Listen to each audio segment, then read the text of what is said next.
ना मिट्टी से उसका स्पर्श नहीं होता, तो ना धूप लगती है, ना मिट्टी से, पत्थरों से, उसके रिवर बेड से स्पर्श रहता है। तो पूरी तरह से मरा हुआ पानी हमारे पास ऋषिकेश में, और उस मरे हुए पानी में सारा मैला, सारा इंडस्ट्रियल वेस्ट। तो मैं आपको बता रही थी कि वहाँ पे ही बिजली पैदा करने का नाटक है ये, जिसकी वजह से इस तरह से बांध से बांध, और गांवों में ये हाल है, गंगा के पास के गांव में ये हाल है कि वहाँ के पशुओं के लिए तो पानी बिल्कुल नहीं मिल रहा, पशु मर रहे हैं, खेती तबाह हो रही है, और गांव में रहने वालों को ट्रकों में टैंकर के द्वारा बड़े बड़े ड्रमों में गंदा पानी आ रहा है। तो गंगा के तट पर बसे जब हिमालय के गांव में पीने के पानी की इतनी किल्लत हो जाए कि लोगों को खरीदना पड़े, और जो हम जैसे टूरिस्ट जाते हैं वो बिस्लरी की बोतलें लेके जाते हैं, वो प्लास्टिक भी गंगा नदी में फेंक देते हैं। तो गंगा नदी की महत्व क्या रही, उसके पानी की महत्व क्या रही, जब पानी को मृत कर दिया, जब पानी को तबाह कर दिया। तो अभी जो एक बड़ा डैम ये लोहारी नागपाला जो बनाने की परियोजना चल रही है, ये कह के कि इससे और बिजली पैदा होगी, पर अगर आप देखें जितने डैम बने हैं, टेहरी डैम समेत, 40% से ज्यादा अपनी क्षमता की बिजली पैदा नहीं करे। अगर कोई कहता है कि इसमें 100 किलोवाट होंगे या मेगावाट होंगे, तो उसमें से 40 से ज्यादा बड़े से बड़ा डैम, 40% से ज्यादा कोई नहीं कर रहा। सारे डैम अपनी क्षमता को पूरी दिखाने में समर्थ नहीं हुए, क्योंकि गंगा का पानी में इतनी मिट्टी आती है कि बहुत जल्दी पानी की भी धारा कम होती जा रही है। वो जो बड़े बड़े ग्लेशियर कहते हैं, बर्फें कम होती जा रही हैं, और उसकी वजह से पानी भी गंगा का सूखता जा रहा है। तो ऐसे में जब पानी है ही नहीं, तो डैम कैसे और कैसे बनाओगे। तो ये स्पष्ट दिखता है, जैसे कॉमनवेल्थ गेम्स के बारे में लोग अब ये खुले रूप से निकलने लगा है कि 35,000 या 65,000 करोड़ जितना खर्च किया, ये नेता, अफसर, इंजीनियर खाने की एक नई अच्छी ये ढोंग था। खेलों के स्टेडियम्स की कोई अभी हालत ही नहीं बनी है, और इस तरह का खर्चा हो रहा है, वो दिख रहा है कि इसमें भ्रष्टाचार को बहुत बढ़ावा मिला। इसी किस्म से ये जो बांध बन रहे हैं, जो ये पावर प्रोजेक्ट बन रहे हैं, ये बार बार दिखने में आया कि ये केवल भ्रष्ट इंजीनियर, भ्रष्ट पॉलिटिशियन, भ्रष्ट ब्यूरोक्रेट इनकी जेब गर्म करने के लिए करते हैं, और उसके बाद डैम का क्या हाल हो, बिजली पैदा हो कि मिट्टी पैदा हो, कोई पूछने वाला रहता नहीं। इसमें ये भी बता दें कि जो सरकार का महालेखाकार होता है, जो सरकारी संस्थाओं के हिसाब किताब की जानकारी रखता है और उसको ऑडिट करता है, तो कैग की रिपोर्ट ने भी कहा है कि ये डैम बहुत ही नखिल डैम है, इस पे जो खर्चा है ये बहुत भ्रष्ट तरीके से हो रहा है। जो इंजीनियरों को, जो कॉन्ट्रैक्टर को इसका दिया गया है बनाने का जिम्मा, उनके पास कोई क्षमता ऐसी है भी नहीं। अपने भाई भतीजों को ही डैम की बनाने की, चाहे उन्होंने डैम बनाया ना हो, चाहे उन्होंने कभी एक फुटपाथ भी ना बनाई हो, ऐसे लोगों को भी दे देते हैं। तो इस तरह से जिस तरह से ये काम चल रहा है, तो हिमालय पर्वत बहुत महान है, देवभूमि कहलाते हैं जहाँ ये डैम बन रहे हैं। देव तो क्या, वहाँ राक्षस भी नहीं रहने वाले, पानी नहीं होगा तो राक्षस भी कैसे रहेंगे। सिर्फ सरकारी अफसर, और वो भी पानी दिल्ली से लेके जाएंगे, पता नहीं इम्पोर्ट करेंगे, कहाँ से करेंगे। तो हिमालय पर्वत बहुत ही नाजुक पर्वत है। आप जाके देखें तो आपको देखेंगे पहाड़ बहुत जल्दी से, ये जो ब्लास्टिंग होती है उसकी वजह से झड़ने लगते हैं, गिरने लगते हैं। ये बार बार जो लैंडस्लाइड होती है, जो भी कोई पहाड़ों में जाता है, कि आए दिन सड़क बंद हो गई क्योंकि लैंडस्लाइड हो गई, पहाड़ का पहाड़ गिर जाता है।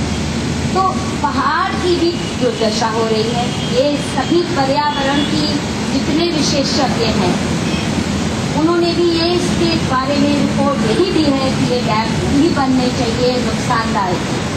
और सबसे दुख की बात है कि प्रधानमंत्री ने खुद national Ganga river basin authority यानी राष्ट्रीय गंगा नदी बेसिन का प्राधिकरण, एक बहुत हाई पावर की बनाई कमीशन, उसमें बड़े बड़े एक्सपर्ट्स डाले। उसमें कुछ अफसर हैं, कुछ मिनिस्टर हैं, कुछ ब्यूरोक्रेट हैं और प्रधानमंत्री खुद उसकी अध्यक्षता करते हैं। उस अथॉरिटी ने भी, गंगा की जो रिवर बेसिन की अथॉरिटी बनी प्रधानमंत्री की अध्यक्षता में, जिसके सदस्य राजेंद्र भाई भी हैं, उसने भी ये स्पष्ट किया, सारे एक्सपर्ट्स ने, उसकी भी एक कमेटी गई ये लोहारी नागपाला डैम का परीक्षण करने, और उसके चलते जो बन रहा था उसका असर क्या गांव में हो रहा है, पहाड़ में क्या हो रहा है, पर्यावरण में, उसकी कमेटी ने भी कहा कि ये नहीं बनना चाहिए। उसके बाद प्रधानमंत्री चुपके से एक ग्रुप ऑफ मिनिस्टरों की एक कमेटी बिठा देते हैं कि आप तय कर दीजिए, और वो खुफिया ढंग से ये बांध, लोहारी नागपाला बांध जो रुका हुआ था, क्योंकि पिछले साल भी जब जीडी अग्रवाल साहब प्रोफेसर हैं, साइंटिस्ट हैं, उन्होंने 2 लंबे उपवास, आमरण उपवास किए थे, जिसके फल स्वरूप ये तय हुआ था कि हिमालय में गंगोत्री से लेकर नीचे 130 किलोमीटर का जो क्षेत्र है, कम से कम उसको साफ सुथरा बना रहने देना चाहिए गंगा को। कहीं तो दिखे आने वाली पीढ़ियों की कि गंगा नदी का स्वरूप था क्या, इसकी महानता किस लिए मानी जाती है, इसकी जो पवित्र पानी में क्या विशेषता है जिसकी वजह से ये पानी इतना शुद्ध और पवित्र माना जाता है। तो 130 किलोमीटर तक कुछ छेड़छाड़ नहीं होगी, ये तय हुआ था। और ऊर्जा मंत्री ने भी ये कह दिया था कि गंगा की अविरलता बनाई रहनी चाहिए। अविरलता का मतलब जानते हैं, गंगा का पानी अविरल बहे यानी बिना रुकावट के। पानी तभी तक स्वच्छ रहता है जब तक वो चलता पानी, अविरल यानी बिना रुकावट के चले। अगर कदम कदम पर उसको रोक के खड़ा कर दिया जाए, खड़ा पानी मैला हो जाता है। ये आप भी जानते हैं, घर में एक बोतल पानी की रख लो तो 10 दिन बाद वो पीने लायक नहीं रहता। तो इसी किस्म से गंगा पानी भी वो शुद्ध तभी रहेगा, वो निर्मल तभी रहेगा, वो पवित्र तभी रहेगा जब उसे बहने दिया जाए, जब ऊपर से सूरज का प्रकाश मिले और नीचे से धरती का स्पर्श मिले और हवा मिले, ऑक्सीजन मिले।